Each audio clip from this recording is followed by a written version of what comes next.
మాకు ఎవరు పిచ్చోళ్ళు కదా అతని మీద ఆయనకి అమ్మాయిలతో సంబంధాలు ఉన్నాయని నీ దగ్గర యశోద అనే ఒక అమ్మాయితో తిరిగాడు, అడగండి. లవ్ చేయడం వేరు, నీతో పెళ్లి చేసి నన్ను పెళ్లి చేసుకున్నాక ఆయన రూమ్ కి వెళ్ళాడు, అదే నాకు వచ్చి చెప్పింది. అది దాన్ని కొడితే అది నాకు చెప్పింది. దాన్ని అడుగుపోయి వెళ్ళి కొట్టానో లేదో. ఎందుకమ్మాయి నీ వైపు ఉన్నాయని మా వైపు బాగానే అనిపించారు మీరు. అమ్మాయి ఏదో నోరు జారి కొన్ని మాటలు మాట్లాడుతుంది కానీ ఓకే, అమ్మాయి గురించి మాట్లాడదాం. నీకు యశోద అనే అమ్మాయితో సంబంధం ఉందా లేదా? నేను జరిగిన వాస్తవం మీకు ఫస్ట్ చెప్పేసా, రాగానే జరిగిన వాస్తవం కొట్టలేదా? అసలు ఎవరు రాలేదు మేడం మా ఇంటికి. ఇంటికి ఎందుకు వచ్చింది దాన్ని నేను కొడితే? మీ ఇంటికి ఎందుకు వచ్చింది దాన్ని కొడితే? అమ్మాయి వెళ్ళి కొట్టిందా లేదా అమ్మాయిని? అసలు అవన్నీ ఏం జరగలేదు మేడం. ఆ అమ్మాయి ఏదో చెప్తుంది. నువ్వు నటించమాగా, నువ్వేం పెద్ద ఇదేం కాదు, నటించబాగా. యశోద అనే ఆవిడ ఎవరన్నా ఉన్నారా తెలిసి? అసలు ఆ నెంబరే లేదు మేడం నా ఫోన్ లో. నువ్వు మొగడివి ఒక్కదాంతోనే ఉండే పతిరాతో కదా నువ్వు. అదే ఎవరో తెలుస్తుంది, నువ్వో నేనో తెలుస్తుంది. ఆ ముసలి నా కొడుకే చేశాడు, అడుగు. ఎందుకు చేశాడు అడుగు. మా ఇంటికి రా బంగారం, నువ్వు లేకపోతే నేను ఉండలేను, నువ్వే రారా ఇంటికి ఎన్నిసార్లు అడిగా. మా అమ్మ మా నాన్న వచ్చి నీ కాలు పట్టుకున్నారా? నువ్వు పెద్ద వేస్ట్ గాడికి వదిలేమని చెప్పారు, అర్థమైందా? నువ్వు నోరు వదిలేసి నన్ను పట్టుకోమని చెప్పారు. 10 లక్షలు 15 లక్షలు ఆగమ్మా, కదా వాళ్ళ అమ్మ డబ్బులు ఇచ్చేస్తది, తీసుకొచ్చి మనకి పెట్టేస్తాడని చెప్పి చెప్పింది. 10 లక్షలు దేనికి ఇచ్చావు? వివరం చెప్పు. దేనికి ఇచ్చావు 10 లక్షలు? కదా రిసిప్ట్లు మొత్తం ఉన్నాయి, మొత్తం తీసుకొస్తా.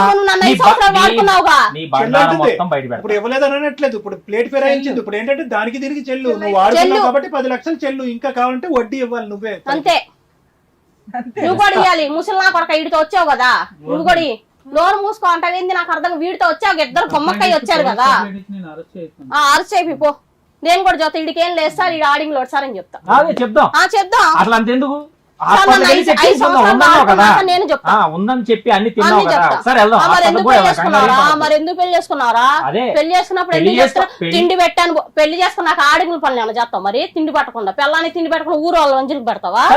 పెట్టాను కదా మరి డబ్బులు ఎక్స్ట్రా డబ్బులు ఎందుకు తీసుకున్నావు? ఎక్స్ట్రా డబ్బులు ఎందుకు? మరి పిల్లాన్ని ఎందుకు చేసుకున్నా? పిల్లవన్నా కానీ తీసుకుని సరే తీసుకున్నావు, అయిపోయింది. ఉండాలనుకున్నప్పుడు నువ్వు ఎందుకు బయటకు పోతున్నావు? నెలకోసారి, వారకోసారి, 10 రోజుకోసారి. నువ్వు 6 నెలలు నాకు ప్రెగ్నెంట్ వచ్చిందంటే నేను బయట తిరుగుతాను, మరి నా ఇష్టం. బయట వాళ్ళ వల్ల ప్రెగ్నెంట్, దీని వల్ల నా వల్ల కాదు, బయట వాళ్ళ వల్ల ప్రెగ్నెంట్ వస్తే ఎందుకు కూర్చుంటా నేను? మరి నాకు ప్రెగ్నెంట్ వస్తే నువ్వు చెక్ చేపియాలిగా. నమ్మినాడివి నువ్వు ఈ మాట ఎందుకు? మరి వెళ్ళి నాకు చెక్ చేయించుంటే అయిపోయేది అక్కడే. బ్లేమ్ చేస్తున్నా సార్, మీరు ఎందుకు చేయించలేదు చెక్ అంటే మైండ్ లో పెట్టుకున్నావు, ఇది అందరితో తిరిగిద్దని పెట్టుకున్నావు. మరి ఎందుకు వచ్చేది? 4 ఏళ్ల క్రితమే వదిలేసేవాడిని. అవును, ఏడ మరి నువ్వు పెద్ద ఇది అని నీతోనే ఉంటున్నాను. మరి అదే 4 ఏళ్ల క్రితమే అవసరానికే తిరిగాను, సరేనా? అవసరానికి తిరిగాను సార్, మా ఫ్యామిలీ కోసం తిరిగాను. అతను కూడా అంతే, అతను అసలు ఏం చేయలేడు కూడా. ఇప్పుడు వీళ్ళిద్దరు ఓకే, ఆ పెర్ఫార్మెన్స్ వదిలేసేలే. ఇప్పుడు అతను చేయలేడు, డబ్బులు ఇస్తాడు, కానీ ఇతను పెర్ఫార్మ్ చేస్తున్నాడు కాబట్టి ఇతనితో ఓకే కదా. ఇతను రోజు 5-6 సార్లు ఉండాలంట ఇతనితో. ఎవరితో? ఇదిగో ఈ మనిషితో, ఈ పెద్ద మనిషితో. నందుతోనా? నందుతో కాదు, సురేష్ తో. 5-6 సార్లు కావాలంట వీడికి. 10 లక్షలు ఇచ్చాను చెప్పుకుంటున్నాడు. నీ సొమ్మంతా నన్ను ఎత్తి మీద పోసినట్టు చెప్తున్నావే. వెళ్ళేందుకు చేసుకున్నా మరి అట్లాంటప్పుడు? అమ్మ ఇదే పద్ధతిలో వాళ్ళు డబ్బులు ఇస్తూ ఉంటారు, అప్పుడు వీళ్ళిద్దరు ఓకేనా నీకు? నాకు అవసరం లేదు సార్. ఇప్పుడే ఇట్లా చేశారు, నాకు ప్రెగ్నెంట్ వచ్చింది అది ఇది అని చెప్పి నన్ను ఎంత రాద్ధాంతం చేశారు. రేపు రాకుండానే వీళ్ళతో వచ్చినా వేరే వాళ్ళతో వచ్చిందని చెప్పి మళ్ళీ రాద్ధాంతం చేస్తారు. నీకంటూ డబ్బులు ఇస్తూ ఉండాలి, కానీ నీ క్యారెక్టర్ మీద వేలెత్తి చూపెట్టకూడదు. అసలు వీళ్ళిద్దరు నాకు అవసరం లేదు సార్. ఎందుకు నాకెవరు లేదు సార్. అట్లా చెప్పుకున్నా మరి వీళ్ళని మాట్లాడుతున్నారు కదా. నాకు ఒకటే లాజిక్, చెప్పండి సార్. ఒకటే లాజిక్. ఇప్పుడు వరకు అతను ఫుట్బాల్ ఆడుకున్నావు, అతనికి లేదు, అతనికి సెక్చువాలిటీ లేదు అనేటటువంటి మాట అన్నావు, అక్కడి వరకు నాకు అర్థమైంది. ఇప్పుడు సురేష్ అనేటటువంటి వ్యక్తిని బస్ స్టాండ్ దగ్గర చూసావు, ప్రేమించావు, ఇద్దరు కావాలని అనుకున్నారు, దొంగచాటును పెళ్లి చేసుకున్నారు, మీ తల్లిదండ్రులు ఎవరన్నది కూడా నువ్వు చెప్పలేదు. అక్కడి వరకు కూడా నీ పెర్ఫార్మెన్స్ చాలా బాగుంది. ఇప్పుడు వీళ్ళిద్దరిని నో అంటానికి కారణం ఏంటి? అది నాకు ఒక్కటి తెలియాలి. నో అంటే నో, ఎస్ అంటే వాళ్ళు నో అంటున్నారు. వీళ్ళిద్దరికి అనుమానం సార్ నా మీద. ఈయన అంటారా, ఈయన ఏం చేయలేడు కాబట్టి ఈయన వదిలేశాను, అతనితో మాత్రం నేను ఎక్కడికి వెళ్ళినా అనుమానం పడతాడు, కూరగాయలకు వెళ్తే అనుమానం పడతాడు, ఫ్రెండ్ తో మాట్లాడితే. ఆడవాళ్ళు ఏం చేసుకుంటారు సార్? ఆడదాన్ని చూసినా కూడా అనుమానం పడతాడు. అంతకు ముందు నుంచే మేడం. అందరికీ నమస్కారం, నేనండి మీ శ్రీవాణి. హిట్ టీవీలో ప్రసారం అవుతున్నటువంటి ఇది కథ కాదు జీవితం కార్యక్రమానికి మీరు చూపించేటటువంటి ఆధారాభిమానాలకి మేము ఎప్పుడు కృతజ్ఞులై ఉంటాం. ఇది కథ కాదు జీవితంతో పాటు మీకు నచ్చినటువంటి కాంటెంట్ ని యూట్యూబ్ కంటే 1 వీక్ ముందుగా చూడాలి అంటే మీరు హిట్ టీవీ యాప్ లో చూడొచ్చు. దానికి మీరు చేయాల్సిందల్లా ప్లే స్టోర్ లేదా యాప్ స్టోర్ లోకి వెళ్ళి డౌన్లోడ్ చేసుకోవడమే, అది కూడా ఫ్రీగా. అలా కదమ్మా. ఒకటి సునీత, ఇక్కడ నువ్వు వాళ్ళని చీట్ చేసావా లేదా? నేను చీట్ చేశాను సార్, ఎందుకంటే నన్ను వాళ్ళు బ్లేమ్ చేస్తున్నారు కాబట్టి. ఇప్పుడు కాదమ్మా, ఇప్పుడు డబ్బులు అనేటటువంటిది రకరకాల కారణాల కింద తీసుకుని పెళ్లి అనేటటువంటిది కేవలం డబ్బుల గురించే అనేటటువంటి ఆలోచనతో నువ్వు ఉన్నావు, మీ పేరెంట్స్ ఉన్నారు, అదే పద్ధతిలో పెళ్లి చేసావు, నువ్వు అదే లూప్ లో వెళ్ళిపోయావు. అంతవరకు నిజమే కదా? అంతవరకు నిజమే సార్. ఇద్దరు మగాళ్ళు అనేటటువంటి వాళ్ళు మా ఫ్యామిలీ కోసమే నేను వాళ్ళతో మాట్లాడాను. వాళ్ళని మోసం చేసేటప్పుడు ఒక మగాళ్ళుగా వాళ్ళు రియలైజ్ అయ్యి ఒరే దొంగ నువ్వు ఉన్నావు ఈ లూప్ లో, నేను ఉన్నాను ఈ లూప్ లో అని చెప్పి ఒక అనుమానం కాస్త 2 అనుమానాలు రావటానికి, అంటే డబ్బుల గురించే కాదు ఈ అమ్మాయి వేరే వ్యక్తులను కూడా వాడుకుంటాను అనేటటువంటి ఆలోచన అనుమానం వాళ్ళకి రావటంలో తప్పేంటి? అవును సార్, నేను నేను అతనితో కలిసి ఉంటే ఇతనే ఫోన్ మెసేజ్లు రా బంగారం ఏంటి, నేను అసలు ఆయన వదిలేసి ఆ గొడవ పెట్టుకుని ఆయన దగ్గరికి వెళ్ళిపోయాను. ఆ లాజిక్ నాకు అది, నా సింపుల్ క్వశ్చన్ ఒకే ఒకటి ఏంటంటే కనుక కంటిన్యూస్ గా ఇప్పుడు ఇచ్చేటటువంటి డబ్బుల కంటే నీకు డబుల్ ది అమౌంట్ ఆఫ్ డబ్బులు ఇస్తారో అని అనుకుందాం, నిన్ను వేలెత్తి చూపెట్టరు, నీ క్యారెక్టర్ గురించి మాట్లాడరు అని అనుకుందాము.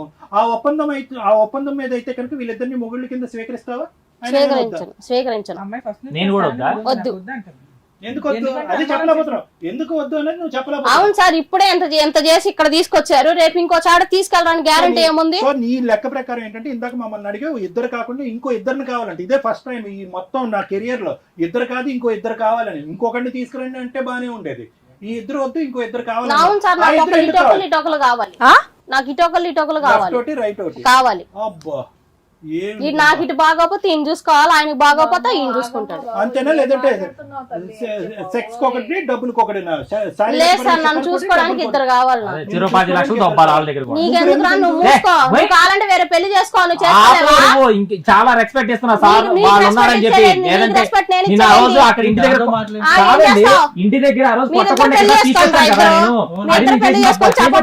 సార్ డబ్బులతో తీసేసుకొని ఇప్పుడు వాళ్ళ ముందే ఇంకోటి కావాలన్నది, ఇంకో ఇద్దరు కావాలంటే చెప్తా ఇద్దరు కావాలి. దాడు నువ్వు పెళ్లి చేసుకుని చప్పట్లు కొట్టుకోండి ఇద్దరు ఒకరిదొకరు చూసుకుని. అలా కదమ్మా, అటు ఇటు ఎందుకు, ముందు వెనకట్లు ఎందుకు వద్దు? నలుగురు కావాలి. ఓకే సార్, నన్ను చేసుకుంటా అంటే వెనక ఏముందమ్మా, అన్ని తెగించి వదిలేశారు సార్ వాళ్ళ అమ్మ నాన్న. వాళ్ళ అమ్మ నాన్న పూర్తి వదిలేశారు. తీసుకుని కొడతా నిన్ను కుర్చీ పెట్టి కొడతా మళ్ళీ. నీ అమ్మ నాన్న వదిలేశారు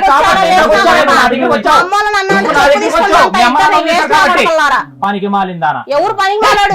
వేస్ట్ నా కొడుకు, ఆడింగల్ నా కొడుకు, ఇక్కడికి వచ్చినా చేసింది. ఇప్పుడేమో ఏదన్నా చేస్తా, ఏంది ఏదన్నా చేస్తా సార్. నాకు వీళ్ళిద్దరు వద్దు సార్. వాళ్ళు వద్దులే, వాళ్ళ డబ్బులు వాళ్ళు ఇచ్చారు కదా అప్పుడు. అవును సార్, మరి నన్ను కూడా వాడుకున్నారు కదా సార్. మరి ఒక మాట అడుగుతున్నాను ఫైనల్ గా, డబ్బులు ఏమైనాయి అంటే మా మమ్మీ వాళ్ళకి ఇచ్చుకున్నా. అది అక్కడ సక్షన్. వీడేమో వచ్చి పిచ్చోడు లెక్క వాళ్ళు వదిలేశారని అనుకుంటున్నారు, వెనకతల నుంచి వాళ్ళు స్ట్రాప్ పెట్టి లాగుతున్నారు వెనకతలు. వీళ్ళ కోసం మా అమ్మ బాబులను వదులుకోలేను కదా సార్. వీళ్ళిద్దరి కోసం మా అమ్మ బాబులను వదులుకోలేను. మీదంతా మీ ఫ్యామిలీ వృత్తి కదా, అంతే మీ ఫ్యామిలీ వృత్తి ఇది. నువ్వు ఇంకోటి వెళ్ళి అక్కడ ఇంకో బక్రాన్ చేస్తావు, డబ్బుల గురించి ఒకటి చేస్తావు, ఇంకో దాని గురించి ఇంకోటి చేస్తావు. వాళ్ళు రేపొద్దు నీ వేలెత్తి చూపెడితే వాళ్ళిద్దరిని వదిలేసి ఇంకో ముగ్గురిని కావాలంట. ఈ షారా మామూలే. వీళ్ళిద్దరి ముందు ఇంకోళ్ళు ఎవరైనా ఉన్నారా? లేరు. వీళ్ళ తర్వాత అప్పటికే నాకు అంత ఏజ్ లేదు సార్, ఇంట్లోనే పెట్టేవాళ్ళు. 25 తర్వాత ఈయన.